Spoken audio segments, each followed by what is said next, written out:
আসসালামু আলাইকুম। আমি পলি। আমি আপনাদের একটি গল্প পড়ে শোনাচ্ছি। গল্পের নাম প্রিয় বেগম। লিখেছেন প্রিমা ফারনাস চৌধুরী। পর্ব দ্বিতীয় পরিচ্ছেদের 37, 38 এবং বোনাস পর্ব একসাথে পড়ে শোনাচ্ছি। বুকে বর দিয়ে উঠে বসলো সাফায়েত। পেছনে ফিরে দেখলো প্রকাণ্ড লোহার দরজা আটকানো। বাইরে গোলাগুলি, তীব্র শব্দ, চিৎকার চেঁচামেচি, মাঝে মধ্যে আহত হয় তীব্র আর্তনাদ ভেসে আসছে। সাফায়েত শেহজাদকে জোরে ঝাঁকিয়ে ডাকল, ভাইজান উঠুন, ভাইজান বিপদ এখনো কাটেনি, উঠুন। এই ভাইজান। সাফায়েত এক নাগাড়ে তাকে ডেকে গেল, হাত মালিশ করলো, মুখে দোয়া পরে ফু দিল, মুখ ধরে ডাকাডাকি করতে লাগলো। শেহজাদ নড়ে চড়ে উঠল। সাফায়েত বলল, ওরা আসার আগে উঠে পড়ুন। শেহজাদ হাতের মুঠো শক্ত করে বড়সড় দম নিয়ে সম্মুখে চোখ তুলতেই বন্দি মানবকে দেখে স্তব্ধ হয়ে গেল। অস্পষ্ট স্বরে ডাকলো, ভাইজান। এক মুহূর্তেও দেরি করলো না সে। দুজনেই ছুটে গেল শেরহামের কাছে। শিকল মুক্ত করতেই শেরহাম ঝুঁকে পড়ল তাদের দিকে। সাফায়েত ধরল। শেহজাদ চারপাশে চোখ বুলিয়ে পানির খোঁজ করলো, কোথাও পানি রাখা নেই। সাফায়েত বলল, ভাইজান, ভাইজান কি চোখ খুলবে? দেখুন খঞ্জর বসিয়েছে সবখানে। হে আল্লাহ, ভাইজানের এমন পরিণতি তো কখনো চাইনি। শেহজাদের বুকের রক্ত ছলকে ওঠে, কণ্ঠরোধ হয়ে আসে। পরিহিত লোম বর্মের ভেতর হতে একটা ঝাঁঝালো আতর বের করে ধরে শেরহামের নাকের কাছে অপেক্ষায় থাকে তারা। শেহজাদ আয়াতুল কুরসি পড়ে ফু দেয় চোখে মুখে। আবেগ কম্পিত কণ্ঠে ডাকে, এই ভাইজান, এখনো যুদ্ধ বাকি, চোখ খুলো ভাইজান। অসহনীয় যন্ত্রণায় নিস্তেজ হয়ে যাওয়া শরীরে মৃদু মৃদু প্রাণ সঞ্চার হয়। টকটকে লাল চোখ দুটো মেলে নিজের অতি প্রিয় ভাই দুটোকে দেখে শেরহাম। এই ভাই দুটোর সাথে জড়িয়ে আছে তার আনন্দমুখর শৈশব কৈশোর। কে জানতো বড় হলে তারা একে অপরের শত্রু হয়ে উঠবে। শেরহাম সুলতান কখনো কি ভেবেছে নিজের ভাইকে খুন করার নেশা তার রাতের ঘুম কেড়ে নেবে? কখনো কি ভেবেছে ক্ষমতার জন্য সে ভাইয়ের বুকে তলোয়ার চালানোর কথা ভাববে? তাকে চোখ মেলতে দেখে উত্তেজিত হয়ে পড়ে শেহজাদ আর সাফায়েত। শেহজাদ ঝাপটে জড়িয়ে ধরে শক্ত করে। শেরহামের গায়ের রক্ত শুষে নেয় তার শরীর। সাফায়েত সেই দুই ভাইকে জড়িয়ে ধরে। আবেগ ঘন মুহূর্ত কাটে তিন ভাইয়ের। একদিন এই তিন ভাইকে কাঁধে কাঁধ মিলিয়ে শিকারে যেতে দেখে চোখ জুড়িয়েছিল সম্রাট সলিমুল্লাহর। তিনি ভেবে নিয়েছিলেন এরা একে অপরের জন্য উসিলা স্বরূপ, একে অপরের বিপদে তাদের রক্ত কথা বলে উঠবে। আজ যেন সেদিন। আজ একে অপরের ব্যথায়, দূরত্বের সন্তাপে তিন বীরের চোখে জল, হৃদয় ক্ষতবিক্ষত। আজ বহু বছর পর তাদের কাঁধে কাঁধ, হাতে হাত। আজ আত্মার বন্ধন তাদের পুনরায় জোড়া লেগেছে। আজ তাদের রক্তের কথা বলছে। প্রবল উত্তেজনামূলক পরিস্থিতিতে শেরহামের প্রশ্ন শেহজাদ আর সাফায়েতকে অবাক করে দেয়। তোরা কেন এসেছিস এখানে? শেহজাদ তাকে ছেড়ে দেয়, উত্তর দেয়, একজন ভাই তার ভাইকে উদ্ধার করতে এসেছে, ব্যাস এইটুকুই।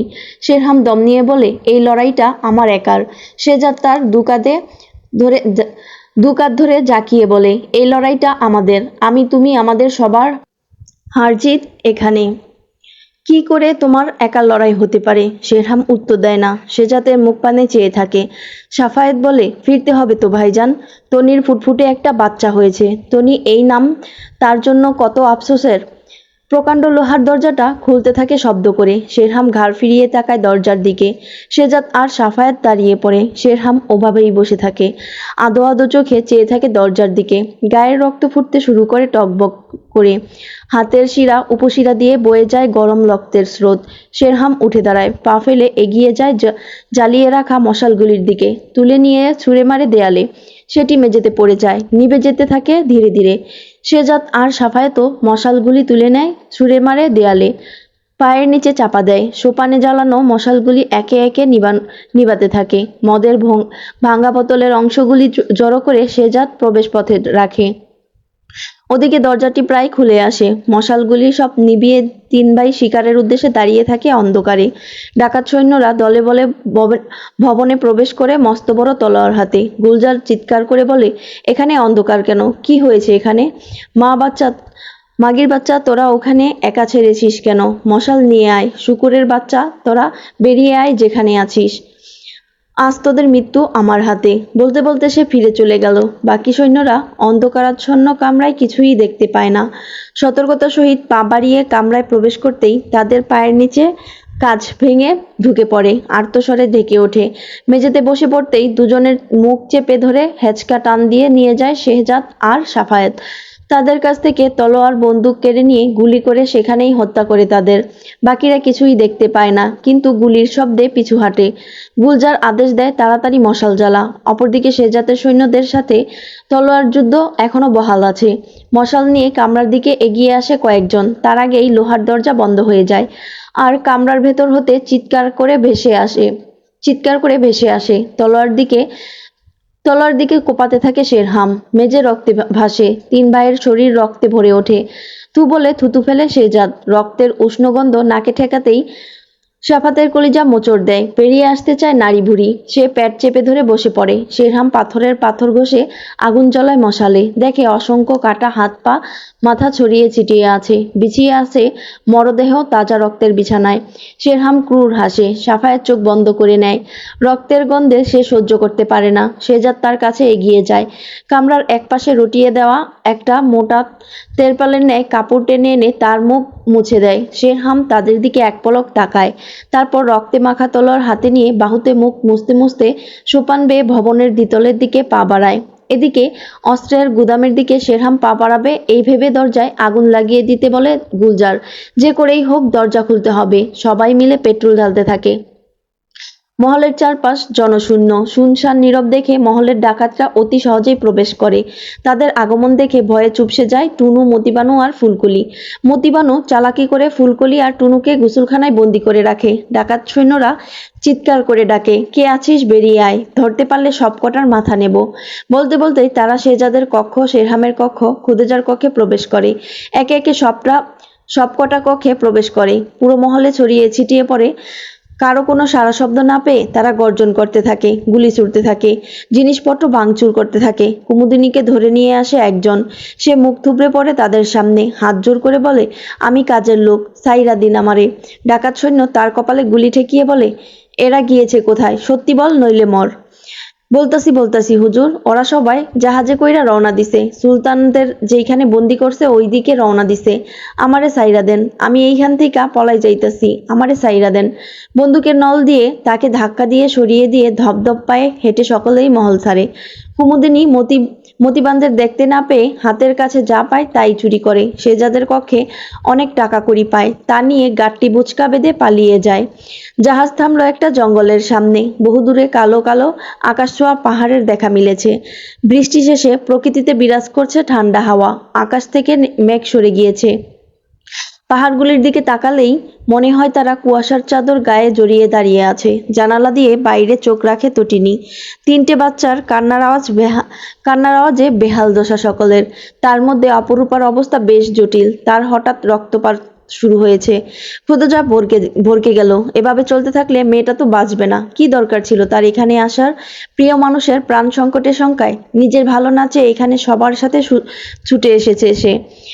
এখন তো বিপদ বেড়েই চলেছে। অনুপমা পাগল প্রায়, মাথা কাজ করছে না কিছুতেই। মফিজ আর কামাল তাইফ আর নাদিরের সাথে চলে নেমে আরো কয়েকটা মশাল জ্বালালো। দূর পাহাড় আর জঙ্গল হতে বন্য পশু প্রাণীর বেওয়ারিশ ডাক ক্রমশ ঘনীভূত হচ্ছে।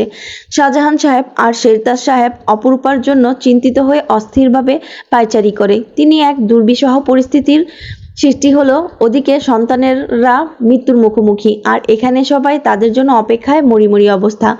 এই অপেক্ষার শেষ কোথায়? অপরূপা বাচ্চাদের জড়িয়ে ধরে চোখ বুজে পড়ে থাকে জাহাজের কক্ষে। তটিনী তার বাচ্চাকে নিয়ে বসে থাকে জানালার কাছে মুখ করে। বাচ্চাটা কেঁদেই যাচ্ছে, বুকের দুধও খাচ্ছে না।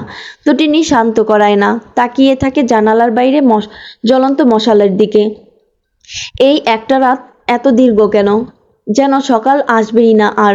সিবান হামিদার কোলে ঘুমিয়ে পড়েছে। হুমায়রা মেয়েটাও তটিনীর পাশে ঘুমিয়ে আছে। তটিনী তাকে নিয়ে এসেছিল। মেয়েটাকে দেখতে এত মায়া লাগে, কত ছোট, অথচ এই বয়সে তার কত তীক্ষ্ণ অভিজ্ঞতা। একমাত্র আপন দাদিকেও হারাতে বসেছে। তটিনী ভাবল মেয়েটাকে সে রেখে দেবে, সৌরভ আর রূপার বাবুদের সাথে থাকবে সে। সায়রা, সোহিনী, শবনম তিনটি বাচ্চাকে কোলে তুলে নেয়। জাহাজের ভেতরে পায়চারি করতে থাকে। খুদেজা বলে দেয় তাদের নিয়ে বাইরে বেরোনো যাবে না, খারাপ বাতাস লেগে যেতে পারে। অপরূপার রক্তপাত কিছুতেই বন্ধ হয় না। মরিয়ম, হামিদা সকলেই তার মাথায় শিউরে বসে সাহস দিতে থাকে। ফজল সাহেব ব্যাপারটা বুঝতে ব্যাপারটা জানার পর কিছু ওষুধ দেন। ওষুধপত্রের ব্যাগ নিয়ে এসেছিলেন ভাগ্যিস। তাইফের পরামর্শে অপরূপাকে পেট ভরে শুকনো খাবার খাওয়ায় অনুপমা, ঘন ঘন পানি খাওয়ায়। রক্তক্ষরণ খানিকটা কমিয়েলেও পুরোপুরি কমে না, ভয় কিছুতেই কাটে না তাদের। অনুপমা ভয় ভয় পেয়ে কাঁদতে থাকে। মেয়ের মাথায় কপালে চুমু খেয়ে বিড়বিড়িয়ে বলে, হে আল্লাহ, বাচ্চাদের উসিলায় তাদের মায়ের অসুস্থতা কমিয়ে দিন, সকল বিপদ আপদ কাটিয়ে দিন। মরা নদীর পাড়ে যাওয়ার জন্য সকলেই প্রস্তুত হলো। নাদির জাহাজ থেকে মহল থেকে নিয়ে আসা কয়েকটা অস্ত্রশস্ত্র বের করে নিল। তা নিয়ে বেরোনোর সময় অপরূপার মেয়েকে কোল সমেত শবনমকে দেখলো। দুজনেই চোখাচোখি হলো। শবনম খানিকটা বিব্রত হলো। বাচ্চাকে বুকে জড়িয়ে এগিয়ে গিয়ে বলল, আপনারা কোথায় যাচ্ছেন? নদীর পাড়ে যাব। নদীটা সরু, পাড়ে দাঁড়ালে নাকি ডাকাত আস্তানার পথটা দেখা যাচ্ছে। যদি সুযোগ হয় নদী পার হব, যদি বিপদ হয়। তার উৎকণ্ঠিত চেহারা দেখে নদীর ঈষৎ কৌতূহলী হয়ে জিজ্ঞেস করবে তার আগেই শবনম বলল, মামুরা বয়স্ক মানুষ, ওখানে কি করবেন ওনারা? যদি বিপদ আপদ হয়? আমরা তো আছি, দেখা যাক কি হয়। মফিজ সাহেব আর কামাল সাহেব ইতোমধ্যে রওনা দিয়েছেন। ওনারা খবর নিয়ে আসবেন, জানানো হবে আপনাদের। আল্লাহ ভরসা। নাদির মাথা নেড়ে বেরিয়ে গেল। শবনম কোলের বাচ্চাটার গালে চুমু খেলো। সুহেনী সায়রা একপাশে বসে রয়েছে ভাইপোদের কোলে নিয়ে। আজ এত খুশির দিনে তাদের উপর এত বড় ঝড় বয়ে যাচ্ছে, কোথায় এর শেষ? দাউ দাউ করে পুড়তে থাকে বাসভবনের দরজাটি। সে জাতের সৈন্যরা পরাস্ত করেছে ডাকাত সৈন্যদের। দুপক্ষের অনেকের মৃত্যু ঘটে গেছে। গণহত্যা চালিয়েছে কাসিম। তারপর নিজেকে আড়াল করে নিয়েছে মোক্ষম সুযোগের অপেক্ষায়। তাকে খুঁজে ফিরে চলেছে সকলে। চন্দ্রলাল যা ভেবেছে সবকিছুর হিতে বিপরীত হচ্ছে। প্রাণ ভিক্ষা পাওয়া জাতের পক্ষ হয়ে কাজ করা সেই ডাকাত সৈন্যগুলোর জন্যই মূলত শেহজাদ সুলতানের সৈন্যরা পদ পেয়েছে। তাদের অবস্থান বুঝে নিয়েছে, চালাকি ধরে ফেলেছে। শেহজাদ সুলতান কাঁটা দিয়ে কাঁটা তুলেছে সুকৌশলে। ভবনের ভেতরে তারা তিন ভাই সবাইকে কুপিয়ে মারছে। চন্দ্রলাল ক্ষেপে উঠল। জাদু বলে তাদের জিম্মায় আনতে হবে, কিন্তু জাদু করার জন্য ন্যূনতম সময় সুযোগ প্রয়োজন, যা তারা পাচ্ছেন না। শতাধিক সৈন্য মৃত, বাকিরা শেহজাদ সুলতানের সৈন্যদের হাতে ও বাসভবনের ভেতরে। দরজা পুড়তে পুড়তে ধসে পড়ে। বন্দুকের সাহায্যে আঘাত করতে করতে দরজা একেবারে ফেলে দেয় সবাই। সাথে সাথে চোখে পড়ে মরদেহ, কাটা হাত পা। আশেপাশে কাউকেই দেখতে পায় না তারা। কোথায় ওরা তিন ভাই? এইবার সতর্কতা সহিত সোপান বেয়ে উপরে উঠতে থাকে সকলে। নিচে উপরে দ্বিতল ভবনের চারপাশে ছড়িয়ে ছিটিয়ে পড়ে প্রতিশোধের আগুন জ্বলতে থাকে বুকে। অস্ত্রের সেই কামরার পথে রক্তমাখা পায়ের ছাপ দেখে সকলেই থামে। দরজা ভাঙার প্রয়াস চালায়। সকলে মিলে দরজা ভাঙতে থাকে একসাথে। চন্দ্রলাল আর গুলজার মস্ত বড় ধামা হাতে দাঁড়িয়ে থাকে। হাতের মুঠোয় নেয় সবুজ রঙা পাউডারের মতো কিছু দ্রব্য বিশেষ। আজ ওদের মৃত্যুযজ্ঞের সমাপ্তি এখানেই। জমিয়ে রাখা অস্ত্রের কক্ষে একটি অংশ বিশেষে বসে দ্রুত হাত চালায় শেরহাম। তার দিকে প্রয়োজনীয় জিনিস বাড়িয়ে দেয় শেহজাদ আর সাফায়াত। অস্ত্র কুড়িয়ে নেয়। দূর থেকে গোলাগুলি চেঁচামেচি ভেসে আসছে ক্রমশ, সাথে তলোয়ারের শব্দ, সৈন্যদের আর্তনাদ। শেরহাম দ্রুত বেগে কাজ চালায় অর্ধপ্রস্তুতকৃত বারুদে। শেরহাম দীর্ঘদিনের অভিজ্ঞতাকে কাজে লাগিয়ে দক্ষ হাতে বিস্ফোরকের অভ্যন্তরের প্রয়োজনীয় হাতে তৈরি বিভিন্ন ধাতব পদার্থ, ক্যাসিং, ডেটোনেটর, স্রেপনেল এবং ট্রিগারিং মেকানিজমের শক্তির রাসায়নিক বিক্রিয়ার মিশ্রণে বারুদ তৈরির কার্য সম্পাদন করতে থাকে খুবই দ্রুত গতিতে। সৈন্যরা দরজা ভাঙতে থাকে সবাই মিলে। হাতের মুঠো সমান বারুদটা তুলে নেয় শেরহাম। শেহজাদ আর সাফায়াত তাকিয়ে দেখে। সাফায়াত জিজ্ঞেস করে, এখন কি করবেন ভাইজান? শেরহাম মোটা পলিথিনে সেটি মুড়িয়ে নিয়ে দাঁড়িয়ে পড়ে। তীক্ষ্ণ দৃষ্টিতে তাকায় ভাঙতে থাকা দরজার দিকে। শিখারি চোখ দুটো জ্বলজ্বল করে জ্বলে ওঠে। বিশাল কামরাটির চারপাশে তাকায়। অসংখ্য কঙ্কালের মূর্তি, পশুর হাড় দিয়ে তৈরিকৃত অস্ত্র, অবৈধ অস্ত্রের সমাহার কক্ষটিতে। লোহার শিক দিয়ে বন্ধ করা জানালা দেখা যায়। শেরহাম সেদিকে পা বাড়ায়, বলে, এটা ভাঙতে হবে, তাড়াতাড়ি আয়। শেহজাদ আর সাফায়াত ছুটে আসে। ত্রিশূল তুলে কপাটের পাশের দেয়ালে আঘাত করতে থাকে। মাকড়সার জাল তাদের গায়ের উপর এসে পড়ে। নিজেদের মুক্ত করে নেয় তারা। দেয়াল ভাঙতে থাকে পুনরায়। জানালার শিক ভেঙে পড়ে যায়। এদিকে দরজা ভাঙার বদলে খুলে যায়। অর্ধভাঙা দরজাটা কোনো মতে দাঁড়িয়ে থাকে। শেহজাদ আর সাফায়াত দেয়াল ভাঙছিল সৈন্যদের আগমনে। তারা ফিরে তাকায়। তাদের দিকে তেড়ে আসে সৈন্যরা। শেহজাদ সাফায়াত রুখে দাঁড়ায়। তুমুল যুদ্ধ শুরু হয়। তিন ভাই লড়তে থাকে প্রাণের ভয় ছেড়ে। তাদের বিধ্বংসী বিধ্বংসী হামলায় পরাস্ত হতে হয় সৈন্যদের। এর আঘাত পাওয়ার পরও তিন ভাইকে কেউ রুদ্ধ করতে পারে না। তীক্ষ্ণ চিৎকার, রক্তের ঢেউয়ে ভাসে বিশাল কামরার শক্ত মেঝে। বড় বড় বিষাক্ত মাকড়সাগুলি রক্তের গন্ধ পেয়ে নেমে পড়ে মাটিতে। উন্মাদের মতো একে একে গর্দান কাটে তারা। গায়ে লোমবর্ম থাকায় তাদের গায়ে তলোয়ারের আঘাত পড়ে না। শেহজাদ শেরহামকে সরিয়ে সরিয়ে রাখে। ভাইজানের গায়ে লোহবর্ম নেই, এমনিতেই তার শরীরে ক্ষতের অভাব নেই। নৃশংস হত্যাকাণ্ড ঘটে যায় কামরাটিতে। একে একে ডাকাত সৈন্যগুলো লুটিয়ে পড়ে মাটিতে। প্রবল আক্রোশে পুরো ভবন ফাটিয়ে চিৎকার দিয়ে ওঠে শেরহামের দিকে তেড়ে আসা একজনের মাথা উড়িয়ে দেয় শেহজাদ। শেরহামের হাতের মুঠোয় থাকা বারুদটি উত্তপ্ত হয়ে উঠে ধীরে ধীরে। শেরহাম সাফায়াতকে বলে, তোরা পালা এইদিকে, দ্রুত কর, বারুদ বিস্ফোরণ হবে শীঘ্রই, তাড়াতাড়ি কর। শেহজাদ সাফায়াত দুজনেই দ্বিধাগ্রস্তের মতো চেয়ে থাকে। আর তার মধ্যেই বিশাল দেহী গুলজার আর চন্দ্রলাল প্রবেশ করে তার বিশ্বস্ত সৈন্যগুলো। তারা অতি শক্তিশালী, ভয়ঙ্কর দেখতে, অতি পাষাণ, বর্বর। তারা ধরে বেঁধে নিয়ে আসে কাশিমকে। কাশিমের গায়ে অসংখ্য আঘাতের চিহ্ন, রক্তাক্ত চেহারা। গলা উঁচু করে চিৎকার করে বলল, আমার কথা ভাববেন না, আপনারা আপনাদের কাজ চালিয়ে যান, ওরা আমার কিচ্ছু করতে পারবে না। শেহজাদ ডেকে ওঠে, কাশিম। কাশিম চোখ তুলে তাকায়, বলে, থামবেন না, আপনাদের কাজ করুন, এদের সব কটাকে শেষ করুন।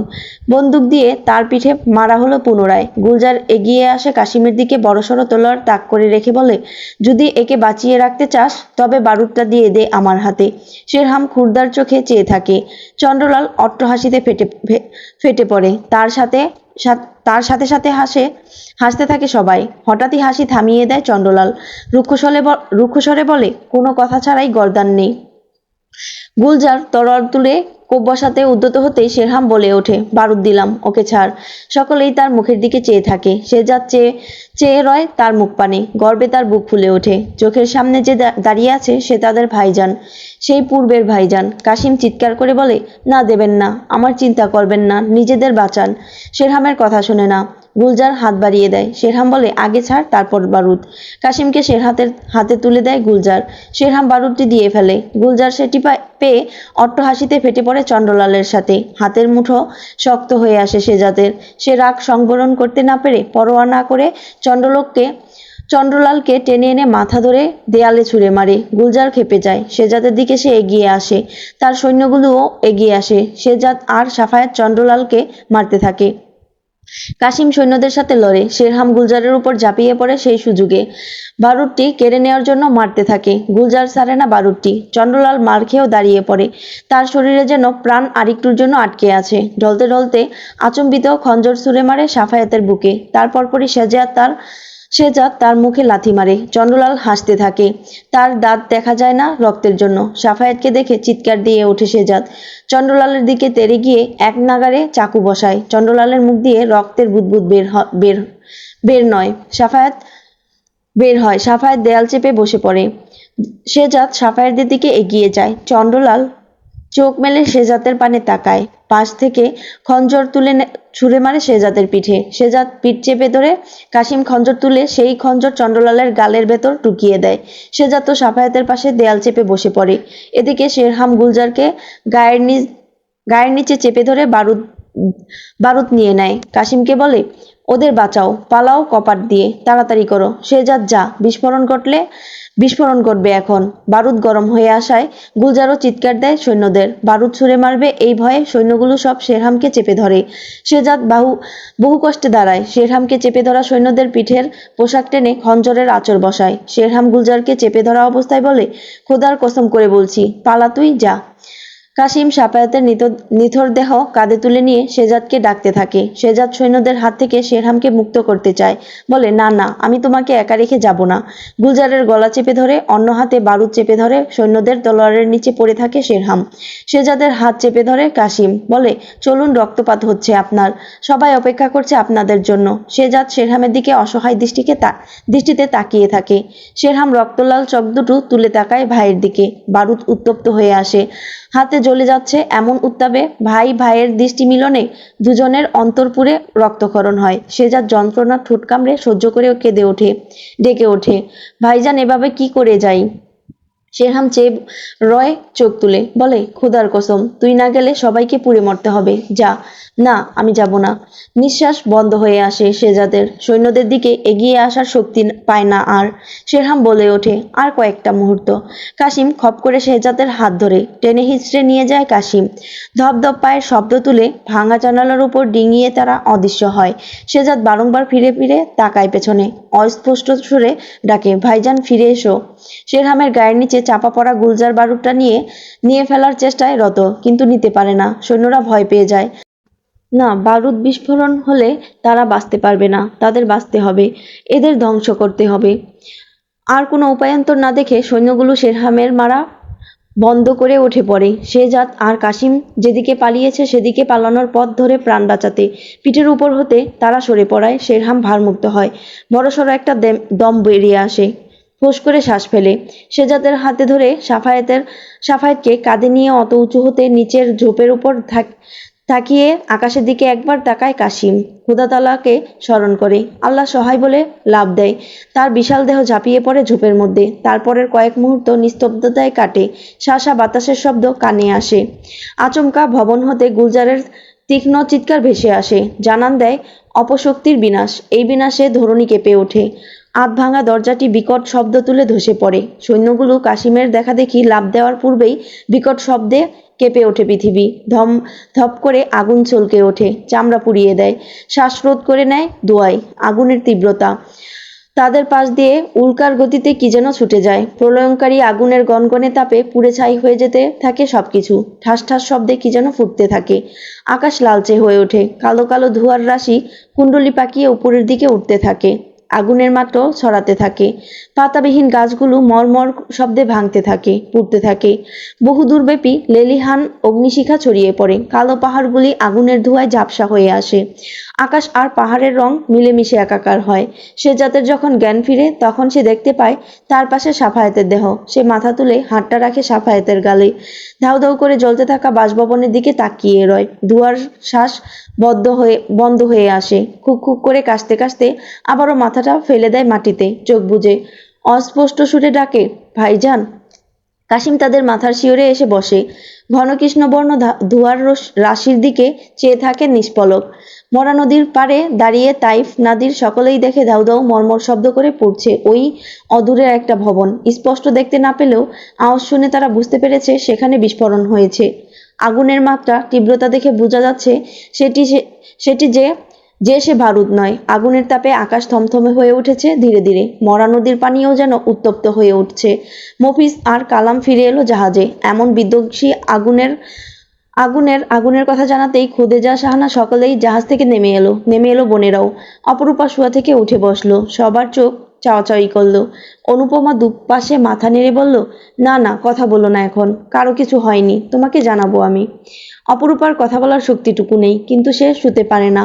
জাহাজ থেকে নেমে খুদেজা, শাহানা, হামিদা সহ সায়রা, সোহিনীরা সকলেই ছুটতে থাকে।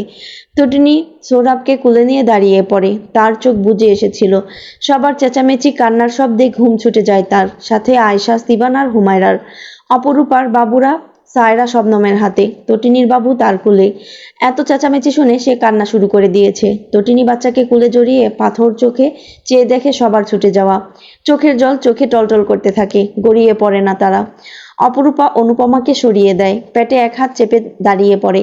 অনুপমা মরিয়ম তাকে ঝাপটে ধরে বলে, না না, এক পাও হেঁটো না, তুমি মরে যাবে, বাচ্চাগুলোর কথা ভাবো। অপরূপা তাদের হাত থেকে নিজেকে ছাড়িয়ে নিয়ে জাহাজের বাইরে বেরিয়ে আসে, মাথা ওড়না ঢেকে খালি পায়ে। তটিনীও পা বাড়ায় তার পিছু পিছু। তার পা এগোতে চায় না। শরীরে শক্তি কুলোয় না, কোমরে ব্যথা অনুভব হয়। সোহরাব কাঁদছেই। জঙ্গলের শেষের সাদাবালির মাটি কামড়ে হেঁটে ধরে সকলেই ছুটে যায় অদূরে মরা নদীর পাড়ের দিকে। হৃৎপিণ্ড লাফিয়ে গলার কাছে এসে থামে। উত্তেজিত, উৎকণ্ঠিত, উতলা মন ব্যাকুল হয়ে থাকে তাদের খবর শোনার জন্য। নদীর পাড়ের কাছাকাছি গিয়ে অপরূপা আর শ্বাস নিতে পারে না, বসে পড়ে। তাকে সবাই এসে ধরে। অপরূপা মাথা এলিয়ে দেয় খুদেজার কাঁধে। বাচ্চাগুলো চেঁচিয়ে কাঁদছে। তটিনী সিবানের সাথে লম্বা লম্বা পা ফেলে হেঁটে আসছে। শরীর একটুও সায় দিচ্ছে না তাকে। তারপরও সে হাঁটছে মনের জোরে। সৌরভের গালে ঠোঁট চেপে চুমু খায়। অদূরে রঞ্জিত অন্তরিক্ষের দিকে দৃষ্টি পড়তেই সে মরা নদীর দিকে দৃষ্টি নিবদ্ধ করে রাখে। মরা নদীর কালো রঙের পানিও আজ যেন আগুন বর্ণে সেজেছে। অপরূপাকে ঘিরে বসে সকলেই পানি খাওয়ায়, হাত পা মালিশ করে সান্ত্বনা দেয়। নাদির, তাইফ, সায়রা শবনমের হাত থেকে বাবুদের কুলে তুলে নেয়। সায়রা অপরূপার কাছে ছুটে আসে। সকলে অপরূপাকে ঘিরে দাঁড়ায়। অপরূপার হাঁপানি থেমে যায় হঠাৎ। জড় পদার্থের ন্যায় অদূরে চেয়ে থাকে দৃষ্টি স্থির করে। সকলেই তার দৃষ্টি অনুসরণ করে তাকায়। আগুনের মাত্রা নদীর কাছাকাছি ঝোপঝাড়ের চলে এসেছে, যেন নদীর পানিতেও আগুন ধরে যাবে এমন দশা। সেই নদীর বুক ছিঁড়ে পাড়ে এসে থামে কয়েকটা নৌকা। বিশালদেহী কাশিমের পেছন পেছন অর্ধমৃত প্রায় দুজন লোক হেঁটে হেঁটে এগিয়ে আসছে। তাদের হাঁটা দেখে মনে হয় তারা খুঁড়ে খুঁড়ে হাঁটছে। সকলেই স্তব্ধ চোখে চেয়ে থাকে। হৃৎস্পন্দন থমকে যায় সকলের। মশালের রক্তিমালয় দেখা যায় তাদের বদনখানি। বালি কামড়ে তারা আর বেশি দূর এগুতে পারে না। অপরূপাকে আর কেউ ধরে রাখতে পারে না। তাকে দেখে থমকে যায় শেহজাদ। অপরূপা তার অবস্থা দেখে চেয়ে থাকে আলাবুলা হয়ে। শেহজাদ থমকে থমকে হাঁটে। অপরূপা ছুটে গিয়ে ঝাপটে জড়িয়ে ধরে কান্নায় ভেঙে পড়ে। শক্তি না থাকায় শেহজাদ বালি মাটিতে হাঁটু গেড়ে বসে যায়। অপরূপাকে জড়িয়ে ধরে থেমে থেমে বড়সড় দম ফেলে ডাকে, আমার বেগম। অপরূপা আকুল হয়ে কাঁদতে থাকে। অপরদিকে সায়রা সাফায়েতের মাথাটা কোলে নিয়ে অশ্রু বিসর্জন করে। সাফায়েত আরামে চোখ বুজতে বুজতে চোখের কোণে জল আর অধর কোণে হেসে ডাকে, আমার বানু। সায়রা গা কাঁপিয়ে কেঁদে ওঠে, আর তার চোখের জল সাফায়েতের মুখ ভিজিয়ে দেয়। শীতল বাতাস গায়ে কাঁপুনিয়ে ধরিয়ে দিচ্ছে। তটিনী সোহরাবকে তার বুকের সাথে চেপে ধরে রাখে। ওড়না দিয়ে তার মুখ ঢেকে দিয়ে ঘন ঘন চুমু খায়। তপ্ত নদীর পানির ঊর্ধ্বে ধোঁয়া উঠছে। কুয়াশার জালের মতো ধোঁয়াশা হয়ে আছে সেই সরু নদী। তটিনী সে পথে চেয়ে থাকে। নদীর পাড়ে হঠাৎ একটি মশাল জ্বলে ওঠে। দীর্ঘদেহী একটি ছায়ামানবের আবির্ভাব ঘটে।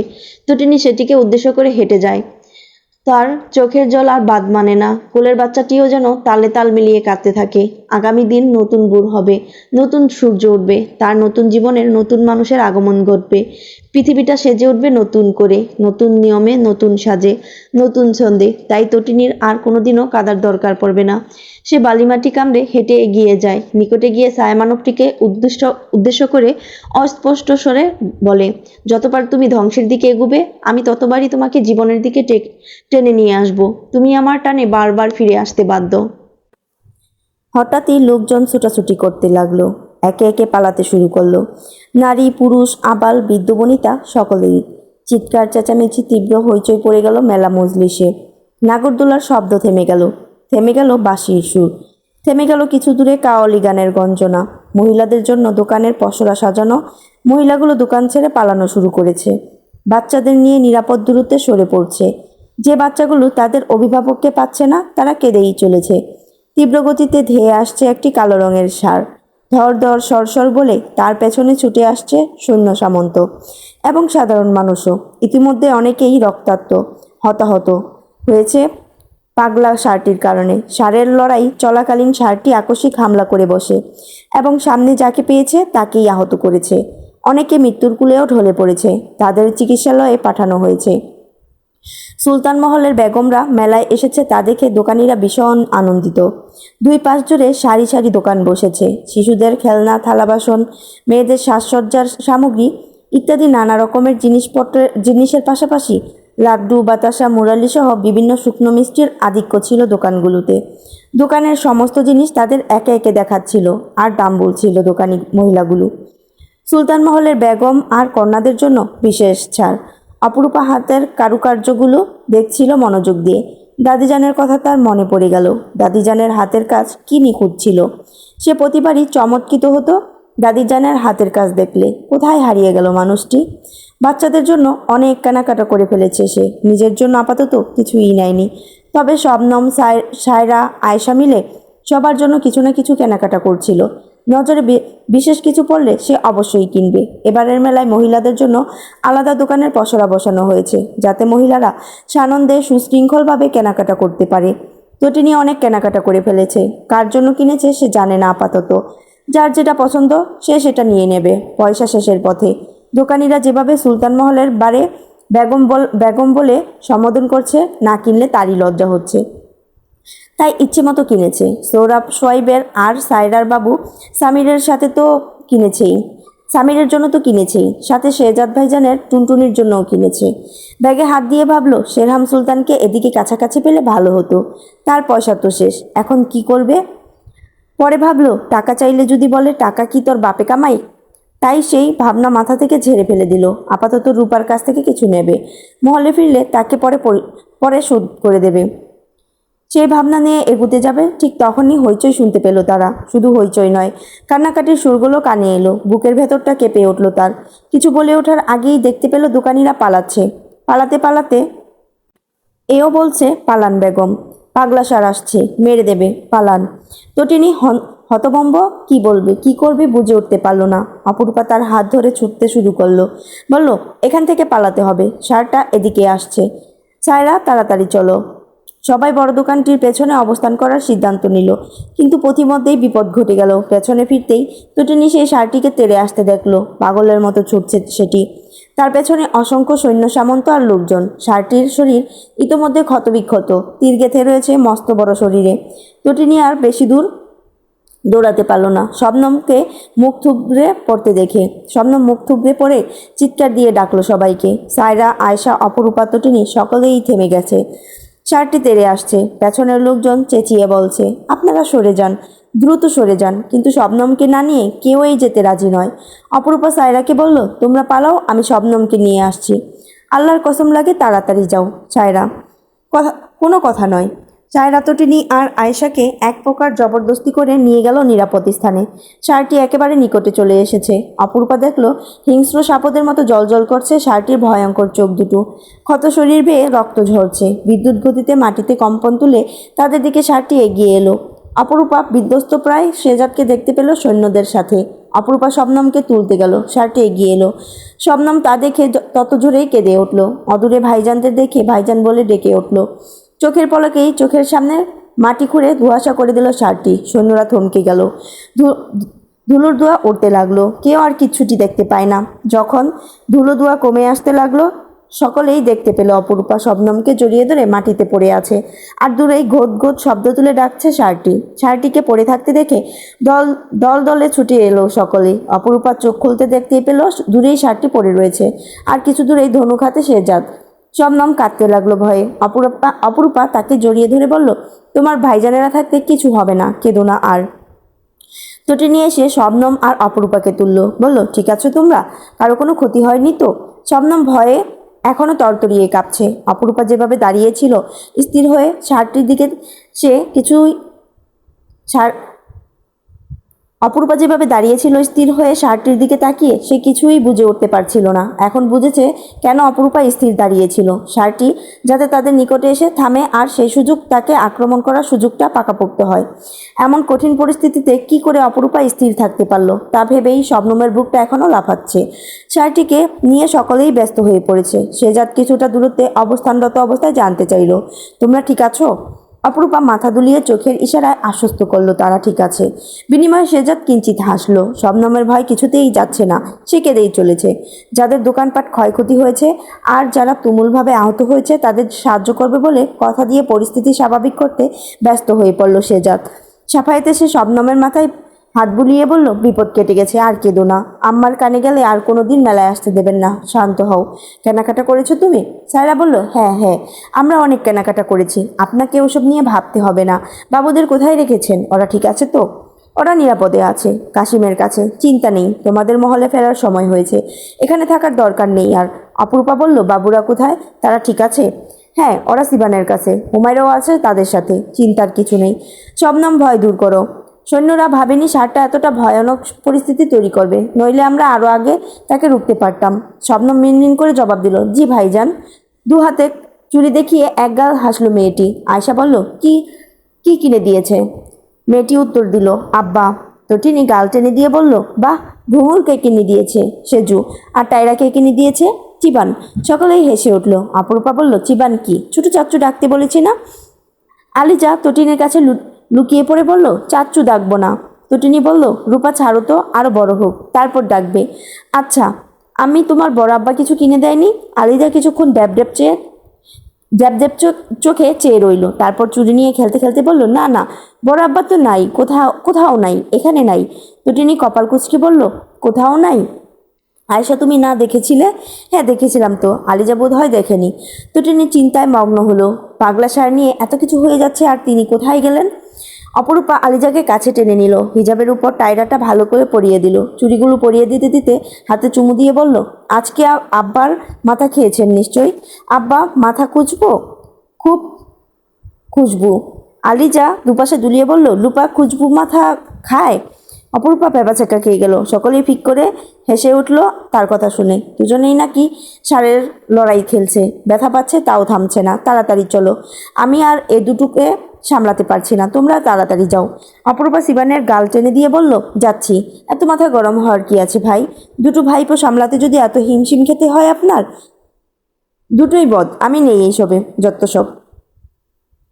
তটিনীর কুলে মাথায় হিজাব পরিহিত গুদুমুলু আলিজাকে কুলে নিয়ে নিল হুমায়রা। বলল, তুমিই তো ওদেরকে ষাঁড়ের মতো খেলবে বলেছ, এখন ওদের দোষ দিচ্ছ কেন? শুরু তো তুমি করেছ। একদম চুপ করো, তোমার মতো মেয়ের সাথে আমার কিসের কথা? আগ বাড়িয়ে কথা বলবে তো কানের নিচে দেব, দিয়েই দেখো না। সিবান এগুচ্ছিল, অপরূপা তার হাত ধরে নিয়ে যেতে যেতে বলল, ভালো ছেলেটা দিন দিন কেন যে এমন হয়ে যাচ্ছে, বড্ড চিন্তায় আছি আমি। তখন কত সুন্দর করে আমার সুন্দর বউ ডাকতো, এখন কি অসুন্দর হয়ে গেলাম নাকি? শিবান রাগে কথা বলতে পারছে না। অপরূপা তার সাথে কথা বলতে বলতে যেই কিছু দূর এগুলো দেখলো একটা মিষ্টির দোকানের সামনে সৌরভ আর সোয়েব একে অপরের সাথে কুস্তির লড়াইয়ে মেতে উঠেছে। যে যাকে পারছে মারছে, থামাথামি নেই। অপরূপা স্তব্ধ। এটুকুনি বাচ্চা এটা খেলছে কুস্তি? তটিনীও ছুটে এলো। অপরূপা আর সে মিলে দুজনকে থামালো। অপরূপা ধমকে বলল, কত বড় সাহস তোমাদের, কি হচ্ছে এখানে? তটিনী সৌরভকে বলল, ভাইকে মেরেছ? সৌরভ বলল, ভাইজান আর সোয়েব বন্ধু বন্ধু, তাই বন্ধু বন্ধু মিলে ঝগড়া করছেন, মারামারি করছেন। অসভ্য কোথাকার, এক আছাড় দেব দুটোকে। হুমায়রার কোলে আলিজা হেসেই চলেছে। সৌরভ আর সোয়াইব দুজনই টলটলে চোখে শবনম আর সায়রার দিকে তাকিয়ে আছে। অপরূপা বলল, আহা সোহাগ কত! আয়েশা, সাফায়েত ভাইজানকে বলো আগে এদেরকে গাড়িতে তুলতে, মাথা খেয়ে নিচ্ছে একেবারে। দুজনেই কাদো কাদো চেহারা দেখে তটিনীর মায়া হলো, দুজনকে জড়িয়ে ধরে আদর করলো। সৌরভকে বলল, তোমার আব্বা কোথায় গেল? সৌরভ চোখ তুলল। গভীর কাদো কাদো মুখটার হঠাৎই রং বদল। ঠিক করে হেসে বলল, আব্বার সাথে ষাঁড় যুদ্ধ করবে। তটিনী বাকরুদ্ধ। উপস্থিত সকলেই ঠোঁট টিপে হাসতে চেয়ে উচ্চস্বরে হেসে উঠল। শবনম আয়শা এসে দুজনকে কুলে তুলে নিয়ে গাড়ির দিকে যেতে যেতে বলল, আমরা পালাই। তটিনী কোমরে হাত দিয়ে দাঁড়িয়ে বলল, এইটুকুনি ছেলে? হুমায়রা হেসেই যাচ্ছে, তার দেখা দেখি আলিজাও হাসছে। মহলে ফেরার জন্য রওনা হলো সবাই। ঘোড়ার গাড়িতে আর জায়গা হচ্ছে না, আশা উঠেছে, বাকি রইল তটিনী। সাফায়েত বলল, তুমি ভাইজানের সাথে যেও, ভাইজান আসছে। সৌরভকে রেখে যেতে বলেছে, নাও তাকে। সৌরভকে আদর করে তটিনী কোলে নিয়ে দিল সাফায়েত। হাত নেড়ে বলল, আমরা চলে যাচ্ছি মামা, আব্বার সাথে আসুন, টাটা। সৌরভ হাত নেড়ে টাটা দিল। তটিনী তাকে জড়িয়ে ধরে গালে শক্তপোক্ত চুমু দিয়ে বলল, আজ ষাঁড়যুদ্ধ চলবে শেরহাম সুলতানের সাথে। সৌরভ খিক করে হাসতে লাগলো। শেহজাদের কাঁধে ঘুমিয়ে পড়েছে আলিজা। তার গায়ের চাদর দিয়ে মেয়েকে ঢেকে ঘোড়ার নিকট হেঁটে এলো সে। অপরূপা পিছু পিছু ঘোড়ার গাড়ি হতে নেমে এসে বলল, দিয়ে দিন, ওর ঘুমের কোনো ঠিক ঠিকানা নেই। শেহজাদ অপরূপার নিকট তাকে দিতে যাবে, তখনই দেখলো ছোট্ট হাতের মুঠোয় তার পাঞ্জাবির কলার আটকানো। সে চমৎকার হেসে বলল, দেখেছ? অপরূপা হাসলো, বলল, দেখেছি, এবার দিয়ে দিন। মহলে ফিরে মেয়েকে নিয়ে আহ্লাদ করবেন না, এখন দিয়ে দিন। শেহজাদ তাকে বাড়িয়ে দিল। আলিজা তাকে জাপটে ধরে রেখেছে। শেহজাদ হেসে বলল, তুমি চলে যাও, আমি ওকে নিয়ে অনেক জায়গায় ঘুরবো, তারপর মহলে ফিরবো। অপরূপা শুধু চেয়ে রইল। এ নতুন না, বাপ মেয়ে মাঝে মধ্যে ঘুরতে বের হয়। বাবাকে পেলে মেয়ের আর কাউকেই লাগে না। শেহজাদ ঘুমন্ত মুখে আদর কেটে অপরূপাকে পিছু থেকে বলল, এই মহিলা। অপরূপা ঘাড় ফেরালো কৌতূহলী হয়ে। শেহজাদ আলিজার ছোট্ট হাত ভর্তি চুড়ি দেখিয়ে বলল, আপনার জন্যও আছে। অপরূপা লাজুক হেসে ঘোড়ার গাড়ির দিকে চলে গেল। কালো কুচকুচে ধাবমান অশ্বটিকে দেখে সর্বে মেতে উঠল সৌরভ। ঘোড়াটিও তাকে বেশ ভালো করে চেনে। তটিনী তাকে কোল থেকে নামিয়ে দিল। সৌরভ ছোট ছোট পায়ে হেঁটে সামনের দিকে এগুলো। ঘোড়াটির গতি ততই কমে আসতে লাগলো। একসময় সেটি থামতে থামতে তার সামনে এসে লুটিয়ে পড়ল। সৌরভ তার না বেয়ে ওঠে তার উপর চড়ে বসলো। তারপর অশ্বারোহীর গা বেয়ে কুলে উঠে গলা জড়িয়ে ধরে কাঁধে মাথা ফেলে রাখলো। তটিনী সেই দৃশ্য দেখে হাসলো। ছেলেকে জড়িয়ে ধরে গালে চুম্বন করে ঘোড়াপিঠ থেকে নেমে এলো শেরহাম। নামতে নামতে বলল, ঘোড়ায় ওঠ, লাগাম ধর। আমি আর লাগাম টানতে পারবো না। তটিনী ভুরু কুচকে বলল, আমি? তো আর কে? খেতে পারিস আর কাজ করতে পারিস না? মাদ্রাসায় এত পড়াশোনা শিখে করিসটা কি? ভালো করে রাখতেও জানিস না, আবার লাগাম টানতে জানিস না। তটিনীর রক্ত চোখে চেয়ে রইল। হনহনিয়ে হেঁটে ঘোড়ার পিঠে চড়ে বসলো, লাগাম টানলো। ঘোড়া দাঁড়িয়ে পড়লো হুঙ্কার ছেড়ে। সৌরভ মাকে ঘোড়ার পিঠে দেখে আনন্দে হাততালি দিচ্ছে। শেরহাম সৌরভকে নামিয়ে দিয়ে ঘোড়ার পিঠে চাপড়ে দিতেই ঘোড়াটি ঘা ঝাড়ল আচমকা। তটিনী লাগাম ছেড়ে উল্টো পাল্টে পড়েই যাচ্ছিল। শেরহাম তাকে কোলে ধরে হো হো হাসিতে ফেটে পড়ল। তটিনী রেগে চেয়ে আছে তার মুখের দিকে। শেরহামের চোখ সেদিকে পড়ায় হঠাৎই হাসি থামিয়ে বলল, খাওয়া ছাড়া আর কিছু পারিস না? তটিনী তার গলায় নখের আঁচড় দিয়ে বলল, না, পারি না। এই ছিল পর্ব 37, 38 আর বোনাস পর্ব।